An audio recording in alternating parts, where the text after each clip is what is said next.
आदरणीय बंधुओं, माताओं व मेरी प्यारी बहनों, राधे राधे। आपका हमारे इस YouTube चैनल पर बहुत बहुत स्वागत है। बंधुओं, आज हम इस वीडियो में गणेश जी व उनकी सवारी मूषक यानी कि चूहों की कथा सुनेंगे, जिसे सुनने सुनाने से गणेश जी की कृपा से आई मुसीबत टल जाती है। कथा कहानी सुनने के बाद यदि आप हमारे चैनल पर नए हैं तो कृपया हमारे चैनल को सब्सक्राइब करें, बेल आइकन को प्रेस करें ताकि हमारी वीडियो की नोटिफिकेशन सबसे पहले आप तक पहुंचे।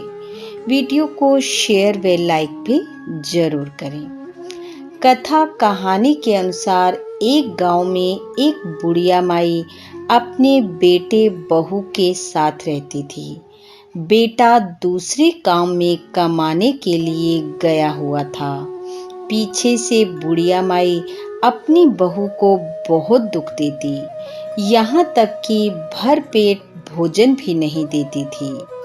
एक दिन बहू परेशान होकर सोचने लगी कि क्या किया जाए जिससे कम से कम भर पेट भोजन तो मिले। तभी उसकी नज़र सामने दीवार पर लगी गणेश जी की तस्वीर पर गई, जिसमें उसे चूहा नजर आया और उसके साथ ही बहू के मन में एक योजना आ गई। अब बहू हर रोज सास के द्वारा बनाया गया भोजन भर पेट कर लेती और थोड़ा बहुत जमीन पर गिरा देती, और जब सास भोजन के बारे में पूछती तो वह कहती, मुझे क्या पता कहाँ गया, चूहे खा गए होंगे। और इस तरह से वह हर रोज चूहों का नाम लगा देती। एक दिन गणेश जी ने सोचा, ये हर रोज चूहों का जूठा नाम लगा देती है, इसे तो कुछ ना कुछ सबक सिखाना ही होगा। तब एक दिन बुढ़िया माई ने अपनी बहू से कहा, सुबह मेरा बेटा दूसरे गांव से वापस आ रहा है, इसलिए सुबह जल्दी उठकर सारा काम कर लेना। बहू ने कहा, ठीक है, और यह कहकर वह अपनी कोठरी में सोने चली गई। गर्मियों के दिन थे। उसने कोठरी का दरवाजा बंद किया, अपनी साड़ी उतारकर खूंटी पर रखी और सो गई। अब गणेश जी ने अपने चूहों को आज्ञा दी कि इसकी धोती को उठाओ और बिल में ले जाओ। चूहों ने वैसा ही किया। सुबह हुई, वह उठी और अपनी साड़ी खूंटी पर से उतारने लगी तो देखा वहां साड़ी है ही नहीं। उसने इधर उधर देखा पर कहीं नजर नहीं आई। सास बाहर से आवाज लगाने लगी। अब बिना साड़ी के वह बाहर कैसे जाए, अंदर ही बैठी रही। काफी देर हो गई। उसका पति भी घर आ गया।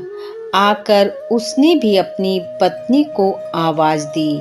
पति की आवाज सुनकर उसने कहा, मैं बाहर कैसे आऊं, मेरी साड़ी पता नहीं कौन ले गया। पति ने कहा, तू कोठरी का दरवाजा खोल। उसने खोला।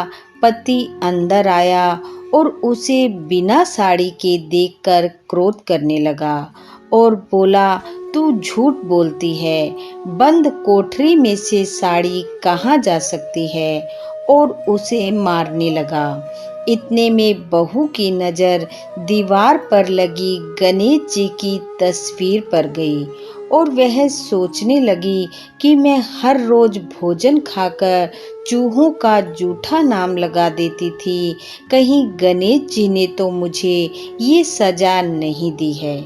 तब वह मन ही मन गणेश जी से प्रार्थना करने लगी कि हे गणेश जी, मेरी भूल क्षमा करो, मुझ पर आई ये मुसीबत दूर करो।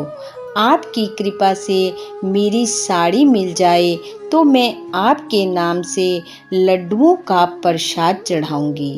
इतना कहते ही उसकी सास को साड़ी का कोना चूहों के बिल में दिख गया। तब सास ने कहा, बहू सच बोल रही है, वो रही इसकी साड़ी। और यह कहकर उसने साड़ी को बिल में से बाहर निकाला।